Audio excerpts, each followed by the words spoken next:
Nu ką, jaunimas, sveiki, čia Dėdė Benas. Keli pastarėjai metai parodė, kad Lietuvoje turime didelę problemą. Didelę, labai didelę. Gal ne tokią didelę kaip paspirtukai ir dviesi ant paspirtukų važinėjantis, bet ne ką mažiau svarbu yra kalbėti apie narkotikus. Ir apie narkotikus mes ir norim pasikalbėti.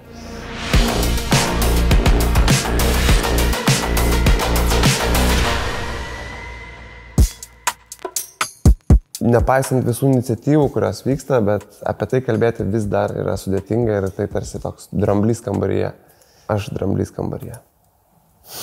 Aš nesiruošiu jums aiškinti, kad narkotikai yra blogai, kad nevartokite vaikučiai, nes mažiausiai, ko dabar dar trūksta Lietuvoje, tai dar vieno dėdės su ryžo barzda, kuris aiškintų jums apie narkotikų žalą ir kokie jūs turit būti ir kokie blogi esate. Aš tiesiog noriu pasikalbėti apie tai, kaip veikia priklausomybės ir kas jūsų organizme vyksta tada, kai jūs vartojate tam tikras medžiagas. Labai svarbu suprasti, kad vartoja ne tik tais žmonės, kurie atrodo kaip bomžai ir su švirkštais guli prie konteinerio rankos įsikišę, kad vartoja teisininkai, medikai. Vartoja iš esmės žmonės nepriklausomai nuo profesijos ir jie atrodyti gali bet kaip ir jie gali būti aplinkui mus. Iš esmės man rodos, kad ir operatorius dėl to vartoja šiek tiek. Pradėkime nuo to, kas yra narkotikai. Prisimenat Mendelėjevo lentelę iš chemijos pamokų, kur mokytojai aiškinat, kad tikrai neprireiks, kam tokių dalykų mokomės ir kur gyvenime panaudosim. Tai dabar atsiprašykit savo chemijos mokytojos, nes narkotikai būtent ir yra tų cheminių medžiagų junginiai, kurie pereina per visą jūsų kūną, per kraujo sistemą, patenka į smegenis ir keičia smegenų veiklą. Čia yra narkotikai. Tos medžiagos gali būti legalios, kaip kofeinas, alkoholis, raminamieji, ir nelegalios. Tai kokainas, heroinas, LSD. Bet tai yra tik tais klasika, tik tais didžioji klasika. Mes šitoje laidoje neapsiribosim tik klasiką, nes šiais laikais, šiai dienai jau yra 930 medžiagų, o gal net ir daugiau, iš tikrųjų dabar jau man rodos vieną daugiau, vis atsiranda realiai kas 15 sekundžių, vis atsiranda naujų medžiagų, kurios imituoja tų klasikinių medžiagų veiklą ir yra tikra mislė jaunimui, nes vis reikia sugalvoti naujų žodžių, kaip pavadintas medžiagas ir kas čia, kristė, tada sojanai. Daktarai, vėderiai. Ištrūkęs džango, senis ištrūkęs džango šausiu. Forma irgi kiekvienam pagal skonį. Milteliai, tabletės, kristalai, markučiai, margučiai, slyvos, rauginti, agurkai, jalapenai. Iš esmės viskas. Kartais nesuprasi, ar čia atvarai narkotikų nusipirkti, ar orientavo turgų vaikštai. O kiek kanapės pas jums? Poveikis irgi skirtingas. Yra stimuliatoriai, slopintojai ir jėgos mėgstamiausiai. Haliucinogenai. Stimuliatoriai skatina širdies ir smegenų veiklą. Kofeinas, kokainas, amfetaminas, nikotinas irgi iš esmės. Galvoja, tai kusiukos nestimuliuoja jūsų, ne? Bet nikotinas yra stimuliatorius. Slopintojai slopina. Morfinas, fentanilis, alkoholis. Bet seniai, man tai alkoholis tai visiškai blankai man energiją suteikia. Jeigu negertum Red Bullų, visokių ten savo tų bombų, tai gal ir nestimuliuotų. O haliucinogenai sukelia vaizdus ir pojūčius, kurių iš tikrųjų nėra. Kanapės, grybai, lazdos, meilė. Meilė yra labai stiprus haliucinogenas.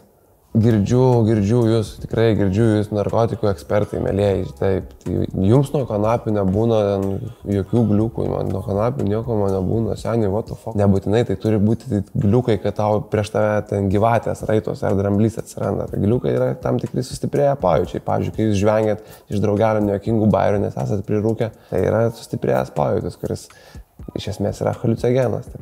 Kaip vadinasi policininko ir gydytojos sūnus? Medikamentas.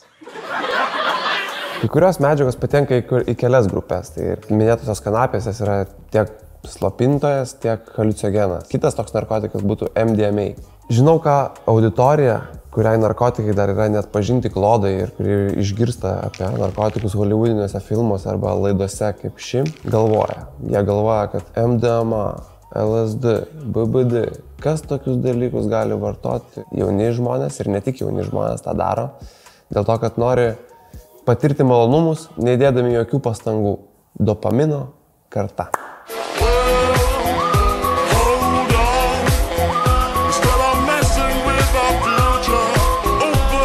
O ką tiksliai duoda narkotinės medžiagas? Intensyvų malonumo jausmą. Stimuliatoriai, pavyzdžiui, jie suteikia energijos, įkvėpia tokio pasitikėjimo savimi ir dėl to gali žmonės sėdėti iki paryčių kažkur kamurkiai ir kalbėti apie verslo idėjas, pasakojimus, kaip sukurs koncernus ir kur iš tikrųjų greičiausiai, kad nesukurs, bet tuo metu jie nuoširdžiai tiki savimi, jie jaučiasi pagrindiniais veikėjais pasaulis. Pasaulis yra filmas, o jie yra pagrindiniai veikėjai, viskas yra jiems. Slopinančios medžiagos suteikia atsipalaidavimo ir pasitenkinimo jausmą. Po sunkių dienos darbų, aliuko. Prieš darbą pastimuliuoju save kofeinu. Darbe per pertraukėlės dar šiek tiek pastimuliuoju nikotinu. Daug rūkot. Rūkam.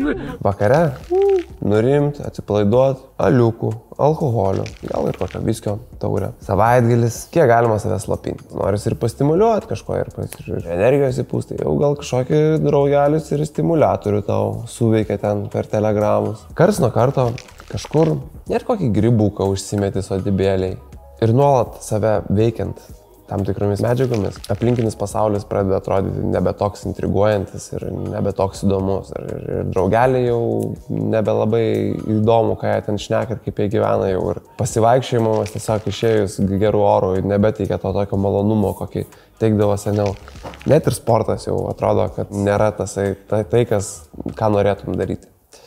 Priklausomybės ateina netikėtai ir nepastebimai. Jos labai gerai maskuojasi. Sunku yra pripažinti, kad kažkur esi neteisus. Gyvenime laiką sunku pripažinti, kad esi neteisus ir dar sunkiau tikriausiai pripažinti, kad kažko nesuvaldai ir nesukontroliuoji. Todėl mes visą laiką randame tam tikrus pateisinimus savo. Mes sugalvojame daug būdų, kaip pateisinti savo priklausomybės ir net patys nepastebim, kaip įsisukam į tokį ratą, kai mums net nebeatrodo, kad mums reikia kažkaip gyventi kitaip. Meškos paslaugą daro ir aplinka, kuri daro tą patį.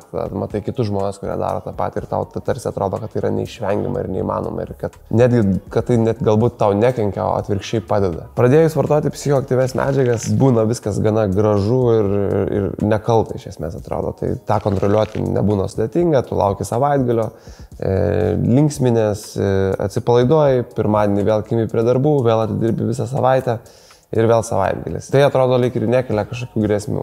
Bet ilgainiui tikro realaus pasaulio norisi vis mažiau ir norisi, kad tas savaitgalis ateitų vis greičiau, jis kartais prasideda ketvirtadienį, kažkada trečiadienį, o galiausiai jau tau tampa nebesvarbu kokia diena ir tu nori kažkaip save apsvaiginti. Nesvarbu, ar tai yra stimuliatoriai, ar slopintojai, ar haliucinogenai, bet tai darai vis dažniau ir dažniau. Galiausiai iš kontrolės lieka tik tam tikra kontrolės iliuzija. Tu tarsi ir sakai, kad aš galiu mesti bet kada, aš galiu nustoti bet kada, bet aš tiesiog dabar nenoriu, man tai nekelia problemų, aš dirbu darbus, aš viską pasidarau, aš viską spėju ir problemos neturiu. Iš tikrųjų, tu jau esi priklausomas nuo tam tikrų medžiagų ir nuo jų poveikio. No, God, please, no! No!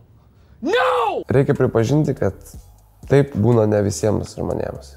Iš tikrųjų, kai kurie žmonės sugeba išlaikyti saiko jausmą ir likti prie vieno buteliuko alaus per savaitę ar vienos cigaretės per dieną ir jiems tai nesukelia didesnių problemų, jiems nereikia didesnių dozių. Kiekvienam žmogui priklausomybė išsivysto skirtingai. Galima išskirti 3 pagrindinius veiksnius, kurie tai nulemia. Vienas iš jų, maždaug 40-60% rizikos sudaro genai. Prasti genai, prasti popieriai. Kitas veiksnys yra vartojimo būdas. Pavojingiausi vartojimo būdai yra intraveniniai, būtent leidimasis į veną ir rūkymas. Dėl to, kad staigiai įpučia jūs ir jūs staigiai pajaučiat poveikį ir dėl to pačiu tai greitai ir išnyksta. Ir tai reikalauja kartojimo. Visą laiką tu nori dar. Dėl to jūs norit labai daug rūkyti cigaretų. Trečias veiksnys būtų aplinka. Šitą turbūt galima buvo nuspėti. Aplinka lemia labai daug. Tėvai, jeigu turit vartojančius alkoholį tėvus, rūkančius tėvus, dabar jau gal turit ir niuchinančius tėvus kažkas, tai automatiškai tai atrodo priimtina jums ir tai neatrodo tabu. Ir paaugliams didelį įtaką turi draugai. Pagal statistiką pabandyti kažkokių psichoaktyvių medžiagų, ar tai būtų alkoholis, ar tai būtų narkotikai, pasiūlo 1 iš 4 artimiausių draugų. Taip, kad išvada labai paprasta, užtenka 3 draugų, nes 4 yra niuchas.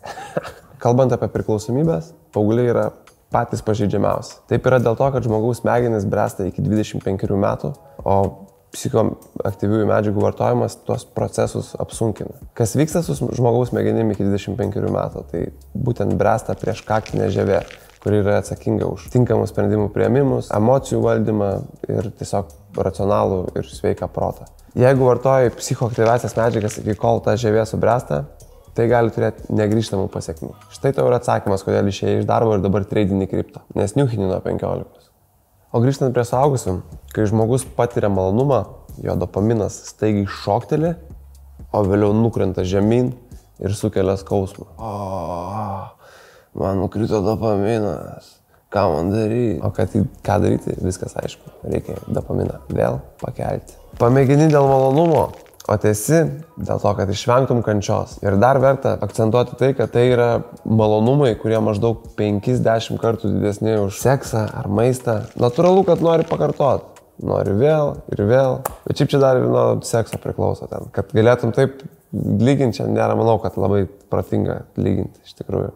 Gal lykim prie maisto. Dopaminas taip pat atlieka svarbų vaidmenį žmogaus gebėjime mąstyti, susikaupti, siekti užsibrėžtų tikslų. Dėl to nuolatiniai jo šuoliai aukštyn žemyn išmuša iš vėžių.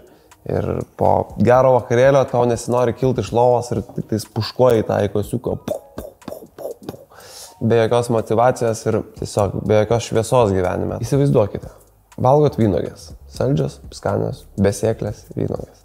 Tačiau, jeigu tarp vynogių valgymo suvalgysite, kad ir nedidelį gabalėlį Napoleono torto, vėliau jums vynogės taps rūgščios, jų skonis pasikeis. Jums jau nebebus tokios skanios ir saldžios. Lygiai taip pat yra su malonumais. Tam tikri maži malonumai, kuriuos jūs mėgaujatės kasdieną, jie nebebūna tokie malonūs ir mieli, kai jūs išbandote psichoaktyvių medžiagų, kurios jums suteikia didžiulio ir natūraliai sunkiai išgaunamo, o gal net ir neišgaunamo malonumo jausmą. Žmogus, norėdamas jausis bent jau normaliai, turi ir toliau vartoti. Taip įsisuka į užburtą ratą. O toliau vartodamas jis patiria psichikos sveikatos sutrikimų, kartais atsako jo organai, dingsta draugai, dažnai nusisuka, palieka šeimos nariai dėl to, kad jis nuolat vartoja ir jo nuotaikų šuoliai ir ten visas kitas. Visi kiti bispridėlai jau yra nebepakeliama, kurie nėra tame. O liūdniausia, kad tokie mėly dalykai, kurie mus lydi iš tikrųjų nuo vaikystės, tai, pavyzdžiui, krepšinis su draugais lauke, pasimatymas su mergina ar vaikinu, saulės palydėjimas, tokie dalykai tau nebeteikia džiaugsmo. Ar tiksliau jie teikia jį, bet tai yra tarsi vynogės po Napoleono. Tai jau nebėra taip skanu ir taip saldu, nes tu nori kito jausmo. Priklausomybė yra liga. Lygiai tokia pat liga kaip ir visos. Negydoma ir neprižiūrima, jinai gali sukelti rimtų padarinių ar netgi mirti. Tik tais gydydami priklausomybę galite atgauti savo gyvenimo kontrolę. Ir vėl būti tas, kuris valdo marionetę, o ne būti marionetę, kurią valdo priklausomybė. Gerai čia sugalvojau. Būna visko. Būna, kai gydymas iš metų žmonės vėl sugrįžta prie senų įpročių, prie senų norų, vėl neatsispiria tam dopamino troškimui, kuris jau yra kažkur giliai galvoj. Natūralu, tačiau nereikia galvoti, kad vien dėl to, kad sugrįžti prie savo žalingo įpročio, kad gydymas jis buvo nesėkmingas. Tai yra proceso dalis. Tačiau reikia turėti omeny, kad gydymosi metu tolerancija sumažėja, todėl atsiranda perdozavimo rizika. O perdozuoti nėra gerai. Nu ką, mėlėjai dopaminčikai, norit sužinoti, ar turit priklausomybę ar neturit? Pasidarom testuką. Priklausomybė oficialiai diagnozuojama, jei pacientas per praėjusius metus jautė bent 3 iš šių požymių. Ar norint pasiekti efektą, padidinant psichoaktyviųjų medžiagų dozę? Kitaip tariant, ar prireikia didesnio koseko, storesnio laino ar daugiau aliuko? Dedam pliusiuką. Ar kai negauni dozės tam tikrų metų, tau pasireiškia vadinamosios lomkės? Toks jau suirzęs, tai telegramę barigą neatrašo, neturi, jau negerai, jau kažkoks nervas ima. Dedam pliusiuką. Ar pradėjus vartoti, sunku sustoti? Nu čia jau ant jūsų sąžinės palieku. Sunku ar nesunku, čia jau jūs patys spręskite. Ar dėl vartojimo sumažėjo dėmesys savo ir aplinkai? Ar pavyksta jums reguliariai sportuoti? Ar dažnai paskambinat mamai paklaus, kaip jai sekasi? Ar su draugais pasirūpinat, paklausat, kaip jie gyvoja? Jaunimėlės, susiimkit. Ne vieni gyvena tik. Ar vartoja toliau nepaisydami akivaizdžių psichologinių ir fiziologinių pasiekmių? Nu ir paskutinis požymis, tai ar jaučiat neįveikimą, nenuvaldomą norą vartoti psichoaktyviasias medžiagas? Kartais ketvirtadienį jau jaučiat, kartais random antradienį jau jaučiat. Tikrai jaučiat. Nu, tai kiek pliusiukų surinkot? Galit komentaruose pasigirti. Tik priminsiu, kad oficialiai būti pripažintam priklausomam, sergančiam priklausomybę užtenka vos 3 pliusų. Manau, kad jeigu atlikot šį testą nuoširdžiai ir sąžiningai, neretas šį rezultatą gavote. Na, o pagal statistiką visus šios kriterijus atitinka 4-5 procentai žmonių. Kitaip tariant, kas 20 jūsų turi jau gana rimtų problemų. Kaip jau spėjome išsiaiškinti šios laidos metu, priklausomybė yra liga.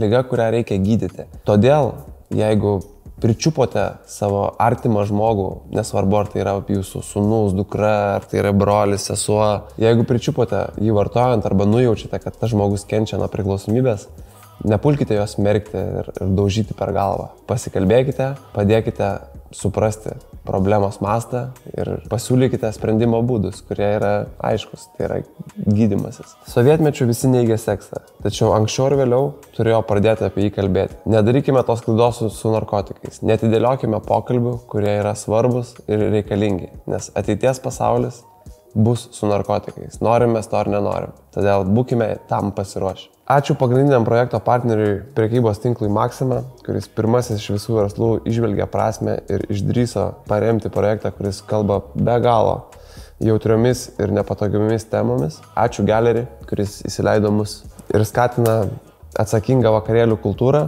Atsisakyti priklausomybių ar jas suvaldyti yra tikrai nemažas iššūkis. Tačiau yra kelios paprastos taisyklės, kurios padeda jas sukontroliuoti. Aktyvus laisvalaikis, teisingas miego režimas, sveikas maistas ir dienos šviesa. Laikykite šių 4 paprastų taisyklių ir kova su priklausomybėmis taps paprastesnė. Kitą laidą kalbėsime apie ofisinių pamėgtą kokainą. Tad likite sveiki ir susimatom po 2 savaičių.